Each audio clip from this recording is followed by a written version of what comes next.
오늘 하나님의 말씀은 에베소서 4장 11절에서 16절 말씀입니다. 함께 읽겠습니다.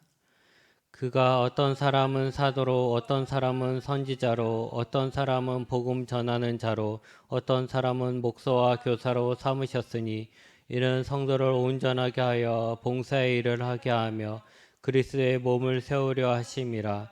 우리가 다 하나님의 아들을 믿는 것과 아는 일에 하나가 되어 온전한 사람을 이루어 그리스도의 장성한 분량으로 충만한 데까지 이르리니 이는 우리가 이제부터 어린 아이가 되지 아니하며 사람의 속임수와 간사한 유혹에 빠져 온갖 교훈의 풍조에 밀려 요동하지 않게 하려 함이라. 오직 사랑 안에서 참된 것을 하여 범사에 그에게까지 자랄지라. 그는 머리니 곧 그리스도라. 그에게서 온 몸이 각 마디를 통하여 도움을 받음으로 연결되고 결합되어 각 지체의 분량대로 역사하여 그 몸을 자라게 하며 사랑 안에서 스스로 세우느니라. 아멘. 오늘은 원주화목교회 설립 기념일입니다. 2011년 3월 29일이 원주화목교회 설립일입니다.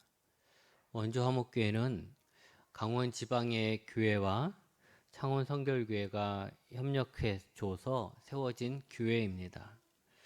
처음 시작은 저 배말 아파트 상가 지하에서 시작되었고 3년 후에 이곳으로 이사를 왔습니다. 이름이 원주 화목교회인 이유는 창원 성결교회가 세우는 지교회마다 이름을 화목이라고 짓고 원주에 있으니 원주 화목교회다 이렇게 된 것입니다.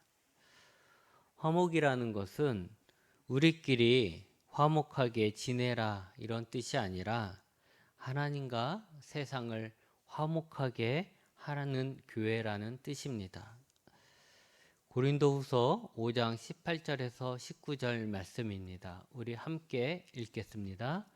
모든 것이 하나님께로서 났으며 그가 그리스도로 말미암아 우리를 자기와 화목하게 하시고 또 우리에게 화목하게 하는 직분을 주셨으니 곧 하나님께서 그리스도 안에 계시사 세상을 자기와 화목하게 하시며 그들의 죄를 그들에게 돌리지 아니하시고 화목하게 하는 말씀을 우리에게 부탁하셨느니라.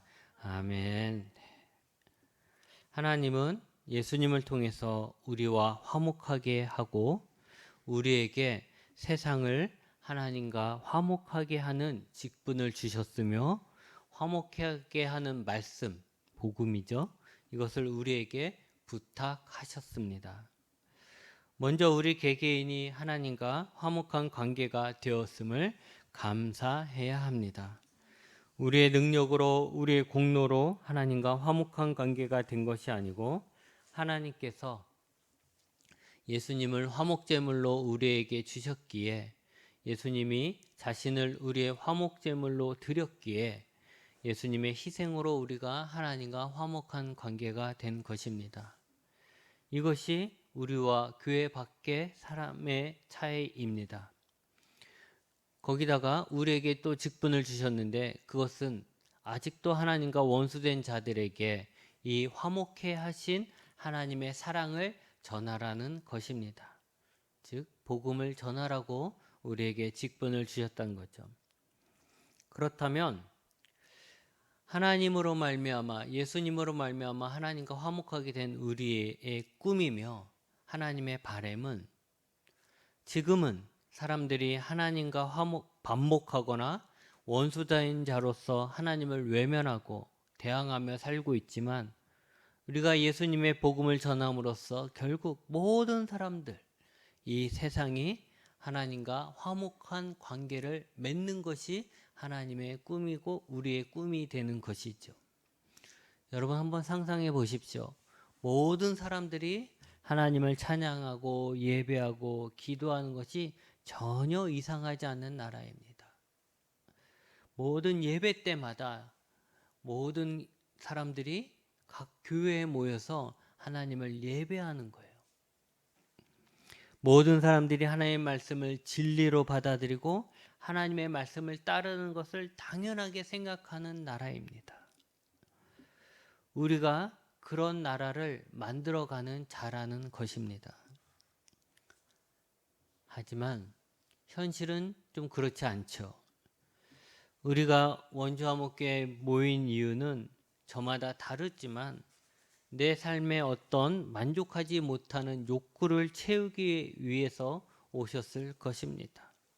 그것이 은혜를 사모하는 마음이든지 외로움이든지 어떤 마음의 소원이든지 어떤 성취감이든지 아니면 부를 위한 마음이든지, 그리고 그것이 채워지지 않으면 교회에 그것을 채우려 오고, 그것이 채워지지 않으면 언제나 또 부담 없이 떠날 수 있는 것이 이렇게 작은 교회입니다. 그런데 여러분, 우리는 더 큰 꿈을 가져야 되는 거예요. 교회는 점집이 아닙니다. 문제 있는 사람들의 하소연을 다 들어주고 부적을 써주며 문제를 해결해 줬다라고 하는 곳이 아니라는 것이죠. 제가 어릴 적부터 사역을 하면서 사람들의 필요를 채워주는 쪽으로 사역을 했습니다. 학생회를 맡았을 때는 어떻게 하면 우리 청소년들의 필요를 채워줄 수 있을까? 청년들을 맡았을 때는 이 청년들이 좋아하는 것이 무엇이고 하고 싶은 것이 무엇일까? 개척을 했을 때는 어떻게 하면 아픈 사람들을 고쳐주고, 어떻게 하면 외로운 사람들을 위로하고, 어떻게 하면 좀 힘들고 어려운 약자들을 보호하고, 또 물질이 부족한 자에게는 어떻게 도와줄 수 있을까? 그렇게 이들의 필요, 사람들의 필요를 채워줄 수 있는 방법에 대해서 고민하고 생각을 했습니다. 근데 그렇게 하다 보니까 교회가 참 나약하다는 생각을 했습니다. 못 해주는 것이 너무 많은 거죠. 교회 안에 아픈 사람이 와도 고쳐줄 수 없고, 가난한 사람이 와도 돈을 줄 수 없고, 또 학생들의 필요를 다 채워줄 수도 없고, 이렇게 못하는 것이 많아요. 물론 해주는 것들도 있었죠. 분명히 있었지만 사람이라는 게 그렇잖아요. 해주는 것보다 못 해주는 게 더 크고 기억에 남는 것처럼, 그렇게 교회가 못 해주는 게 많다라는 생각을 하게 되는 거죠. 사람들마다 원하는 건 참 많은데 이걸 다 못 채워주는구나 생각을 하다 보니까 교회가 점점 작아 보이는 것입니다. 교회는 교회라는 이유만으로 충분히 영광스러운 곳인데, 언제부턴가 작은 교회가 되고 부끄러운 교회가 되고 낙오된 교회가 되고 약한 교회가 된 것이에요. 저뿐만 아니라 어쩌면 여러분들도 그렇게 생각하려는지도 모릅니다. 우리 교회는 이것도 없고 저것도 없고, 이것도 못해주고 저것도 못해주고, 이것도 부족하고 저것도 부족하고, 그래서 우리 교회는 작은 교회야, 우리 교회는 나약한 교회야, 힘없는 교회야, 이렇게 생각하려는지도 몰라요. 근데 여러분, 한편으로 생각하면 이게 좀 억울하기도 해요. 왜 그러냐면 사람의 욕구는 끝이 없잖아요. 우리 교회가 작은 교회라서 사람의 욕구를 다 채워주지 못하는 것이 아니라, 아무리 큰 교회라도 사람의 욕구를 다 채워주지는 못하죠. 사람의 욕심은, 사람의 필요는 늘 부족하니까, 늘 넘쳐나니까, 그래서 나의 부족함은 늘 있으니까 다 못 해주는 거예요. 그러면서 이제 제가 조금 알게 되는 것입니다. 교회는 교회다워야 한다라는 것이죠. 그리고 교회를 교회답게 만드는 것은 예수님이라는 것입니다. 교회는 병원이 아닙니다. 교회는 봉사단체가 아닙니다. 교회는 학교가 아니고, 교회는 놀이터가 아닙니다. 교회는 은행이 아닙니다. 물론 교회가 가난한 자를 도와야 하고 가르쳐야 하고 함께 즐거워하고 함께 나누는 곳이 되어야 합니다. 그런데 그렇게 하는 이유는 바로 교회의 머리가 되신 예수님이 그렇게 하길 원하시기 때문이지, 교회가 그것을 위해서 세워진 것은 아니라는 거죠. 교회는 사람들의 필요를 채워주기 위해서 병원이 되고 봉사단체가 되고 학교가 되고 은행이 되고 놀이터가 되고 키즈 카페가 되는 곳이 아닙니다. 교회가 줄 수 있는 것, 그리고 교회만이 줄 수 있는 것, 그것이 바로 구원자이신 예수 그리스도입니다. 예수님만으로도 우리는 이미 차고 넘치는 은혜와 구원을 받았습니다. 그러기에 선교적인 측면에서 말하면 교회는 예수님으로 말미암아 구원받은 자들이 예수님이 원하시는 세상을 만들기 위해서 모이는 곳이고 그 일을 하기 위해 헌신하는 곳입니다. 지금 교회 밖에 있는 사람들은 우리가 교회를 위해 헌신하는 것을 이해하지 못하고 심지어 미쳤다라고도 합니다. 얼마 전에 제가 인터넷에 보다가 이런 글을 보고 깜짝 놀랐습니다. 어떤 한 남자친구가 글을 올린 거예요. 상담하려고 글을 올린 거예요. 그 글이 뭐냐면 자기가 이제 결혼할 여자친구가 있는데 이 여자친구가 지금까지 자기가 일해서 번 것에 11조를 교회에 드렸다라는 거예요. 그러면서 이제 올린 건 이런 거예요. 이렇게 교회에 11조를 하는 여자와 결혼해도 되겠느냐? 뭐 이런 질문을 올린 거죠. 만약 저한테 물으면 정말 좋은 자매 만났다고 어서 결혼하라고 하겠지만 거기에 이제 올려온 답글들을 제가 조금 읽어봤는데 대부분은 이제 믿지 않는 자들을 올렸겠지만 대부분은 이 여자 교회 미친 여자다. 이런 여자랑 결혼하면 너 인생 망친다. 이런 글들이 쭉 올라와 있는 거예요. 이것이 끝이 아니죠. 이제 점점점 더 이런 거예요. 일요일마다 교회 가는 남자, 일요일마다 교회 가는 여자. 또 새벽 기도 가야 된다고 일찍 자는 여자, 일찍 잠드는 남자. 이런 식으로 이런 사람들에 대해서 교회에 미쳤다. 이렇게 얘기를 하면서 핍박을 하는 거죠. 이런 사람들 보고 다 광신도라고 매도를 하더라고요. 영화에서도 언제부턴가 우리가 기도하는 모습이 경건하고 아름다운 모습으로 묘사되는 것이 아니라 바보 같은 모습, 우스꽝스러운 모습, 그런 모습으로 묘사됩니다. 이런 세상이 되었어요. 어쩌면 처음부터 이런 세상이었는지도 모르는데 그동안 너무 쉽게 우리가 교회와 세상 속에서 이중생활을 할 수 있었던 거죠. 세상이 교회를 핍박하지 않으니까 교회와 세상의 이중생활을 했었던 거예요. 그런데 이제는 더 이상 이렇게 살다가는 우리가 살 수가 없어요. 설 수가 없다라는 것이죠. 이제 우리는 더 분명하게, 더 확실하게 우리 자신에 대해서 바로 알아야 하고 태도를 더 분명히 해야 합니다. 여러분, 교회를 위해 헌신하는 자와 그렇지 않은 자의 차이는 하나입니다. 원래부터 심성이 착해서 교회에 헌신하는 게 아니잖아요. 원래부터 돈에 대한 욕심이 없어서 교회에 11조를 하는 게 아니잖아요. 둘 다 돈이 최고라고 하는 세상에 살고 있고 돈이 많을수록 편한 세상에 살고 있고 이기적인 세상에서 이기적인 교육을 받으며 다 살았습니다. 사람의 욕심 또한 같은 것 아니겠습니까? 가지면 더 가지고 싶고 편해지면 더 편해지고 싶고 자기 것은 주고 싶지 않고 남의 것만 받고 싶어 하는 거. 이게 다 모든 사람의 특징이라는 거죠. 교회에 있는 사람이든 교회 밖에 있는 사람이든 다 똑같죠. 그런데도 다른 이유는 하나입니다.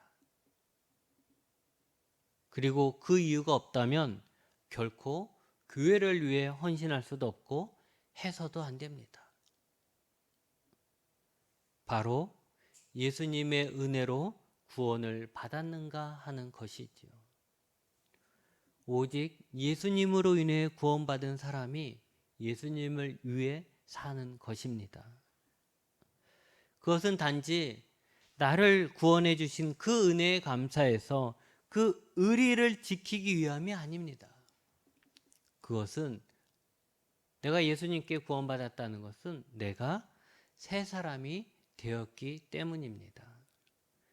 내 안에 죽어있던 영이 살아남으로 하나님과 교통하게 되고 내 안에 성령님이 계셔서 우리가 영에 속한 사람이 되었기 때문입니다. 하나님과 원수로 살던 자가 하나님과 화목하게 되었고 이제는 하나님의 자녀까지 되었습니다. 하나님의 심판의 대상이었던 자가 이제는 하나님의 축복의 대상이 되었습니다. 내가 갈 곳이 지옥으로 정해졌던 자가 천국을 바라보며 소망하게 되었습니다. 세상의 중심은 나 자신이라고 생각했던 내가 이제는 영원한 세상이 있다는 것을 알게 되고 그 세상의 중심은 하나님이란 것을 알게 되었습니다. 이 모든 것을 가능하게 하신 것이 바로 예수님의 십자가의 구원입니다. 하나님은 예수님을 통해 우리를 구원하셨을 뿐만 아니라 우리를 새 사람으로 만드셨습니다. 여러분, 새 사람이 된 자가 과거로 돌아가려고 하겠습니까? 아닙니다. 단지 새 사람이 된 자는 이제 새로운 삶을 살려고 노력할 뿐입니다. 새 사람이 된 우리는 과거와 같은 삶, 목적을 가지고 살지 않습니다. 우리에겐 새 삶이 있고 새 목표가 있는 것입니다. 선교적인 측면에서 보면 하나님은 구원받은 우리에게 은사를 주시고 직분을 주십니다. 왜 은사를 주시고 직분을 주셨을까요? 그것은 그리스도의 몸을 세우려고 하시는 것입니다. 모든 사람들이 다 똑같은 직분, 똑같은 은사를 받는 것이 아닙니다. 모든 사람의 능력이 다 똑같은 것이 아니죠. 하지만 모든 직분, 은사의 목적은 같습니다. 바로 그리스도의 몸을 세우는 것입니다. 오늘 읽은 12절에 이는 성도를 온전하게 하여 봉사의 일을 하게 하며 그리스도의 몸을 세우려 하심이라고 했습니다. 그리스도의 몸은 교회이죠. 우리를 향한, 구원받은 우리를 향한 하나님의 뜻은 분명합니다. 이해하는데 어렵지도 않아요. 내가 어떻게 살아야 하지? 내가 무엇을 위해 살아야 하지? 간단하죠. 우리가 무엇을 하든지 우리가 교회를 무너뜨리는 자가 아니라 교회를 세우는 자가 되어야 한다라는 것입니다. 그러니 여러분, 삶을 살면서 선택할 때 이 기준을 선택하면 되잖아요. 하나님의 뜻이 무엇인지 고민하지 말고 이 일이 하나님이 기뻐하신 교회를 세우는 일인지 아니면 교회를 무너뜨리는 일인지 그렇게 기준에서 보면 선택하는 건 분명해질 수 있습니다. 여러분, 예수님을 위해 살고 예수님을 위해 죽자라는 말이 여러분에게 어떻게 들리십니까?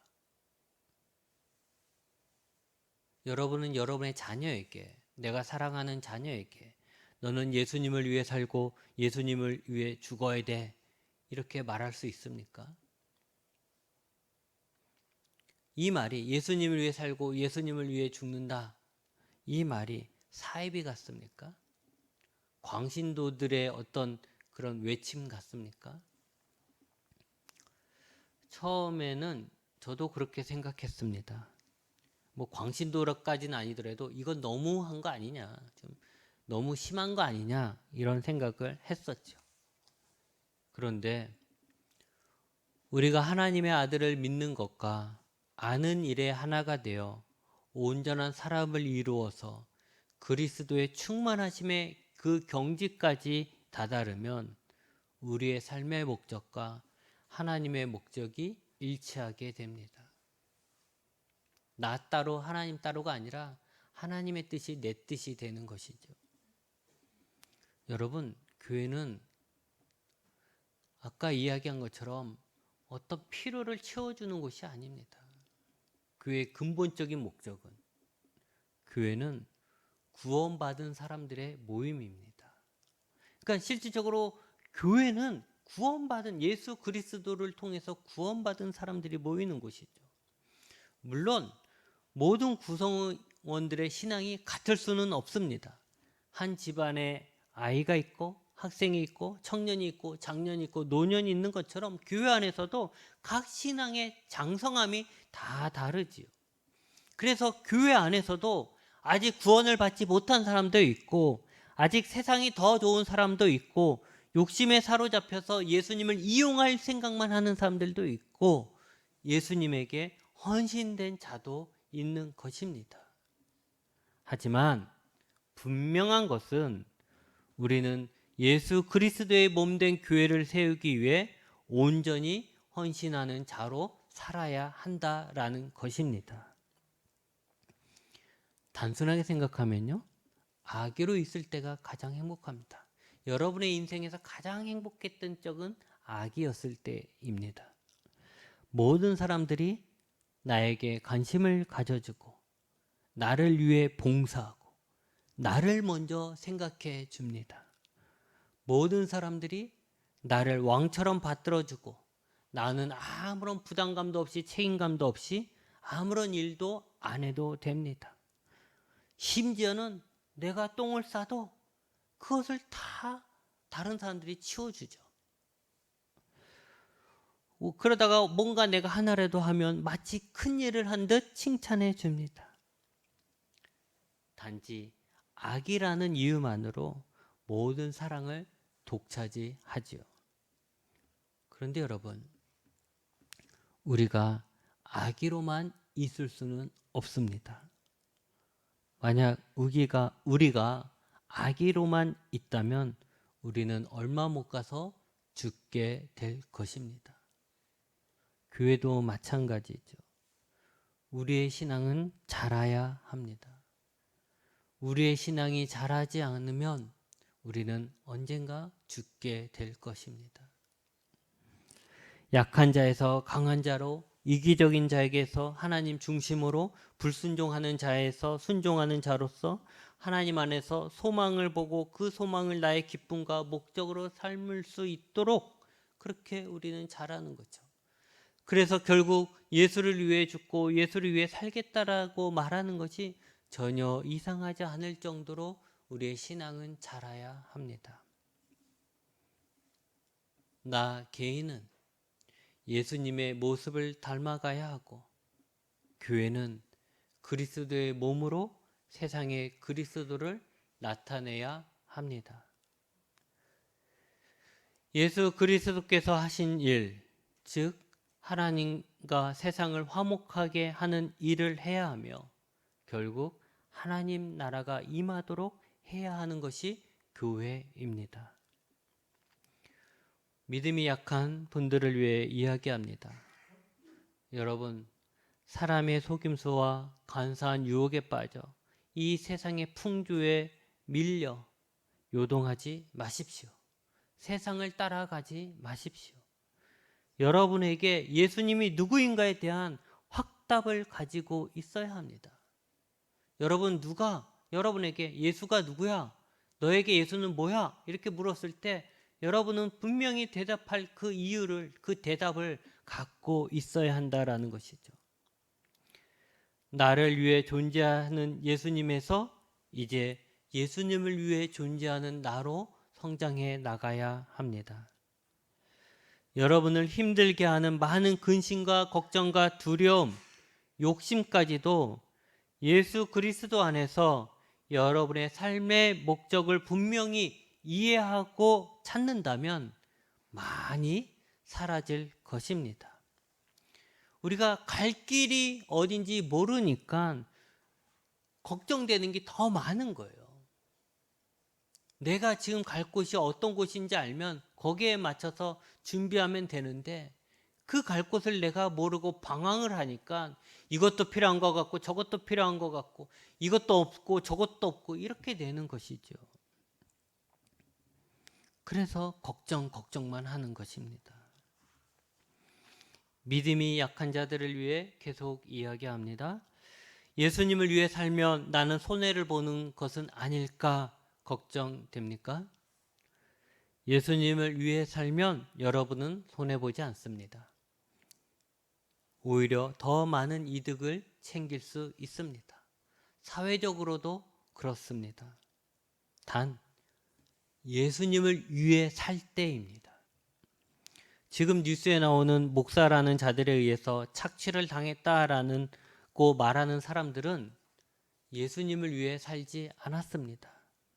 그들은 거짓 목사에 속아서 거짓 목사를 위해 살았던 것입니다.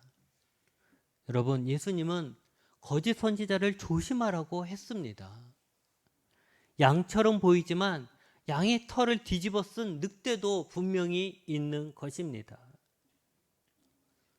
목사는 성도들을 잘 가르쳐서 그의 신앙이 온전하게 자랄 수 있도록, 그래서 그들이 교회를 위해 헌신할 수 있도록 해야 할 책임을 짊어진 직분입니다. 그러기에 여러분은 목사가 목사인지 아니면 늑대인지 분별할 수 있는 지혜가 있어야 합니다. 만약 늑대라면 뒤도 돌아보지 말고 도망가야 합니다. 그게 지혜로운 거죠.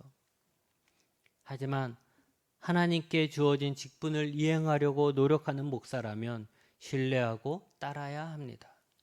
여러분이 따르지 않는다면 여러분은 가르침을 받을 수가 없습니다. 여러분이 가르침을 받을 수 없다면 여러분의 신앙은 자라지 않습니다. 이제 말씀을 정리합니다. 여러분, 하나님은 예수님으로 말미암아 구원받은 자들을 교회로 부르십니다. 그리고 교회 지체로서 함께 결합하고 헌신하여 교회를 세우라고 하십니다. 그 교회를 세우는 것이 단지 덩치를 키우라는 것이 아닙니다. 예수의 몸으로서 예수님을 알지 못하는 세상에게 예수님을 보여주라는 것이고, 예수님이 하셨던 사역들을 이어받으라는 것이고, 세상에서 구별되어 하나님의 나라가 되라는 것입니다. 여러분, 어린 아이로만 살지 말고 예수 그리스도를 믿는 것과 예수 그리스도를 아는 일에 최선을 다하십시오. 그래서 예수님께 더 가까이 다가가 예수님이 꿈꾸던 하나님의 나라를 함께 꿈꾸고 예수님이 가지셨던 사랑을 함께 나누고 예수님이 우리를 위해 죽으시고 사신 것처럼 우리도 예수님을 위해 죽고 살 수 있는 자가 되어 온전히 예수님의 몸으로서 예수님과 함께하길 축복합니다. 기도하시겠습니다.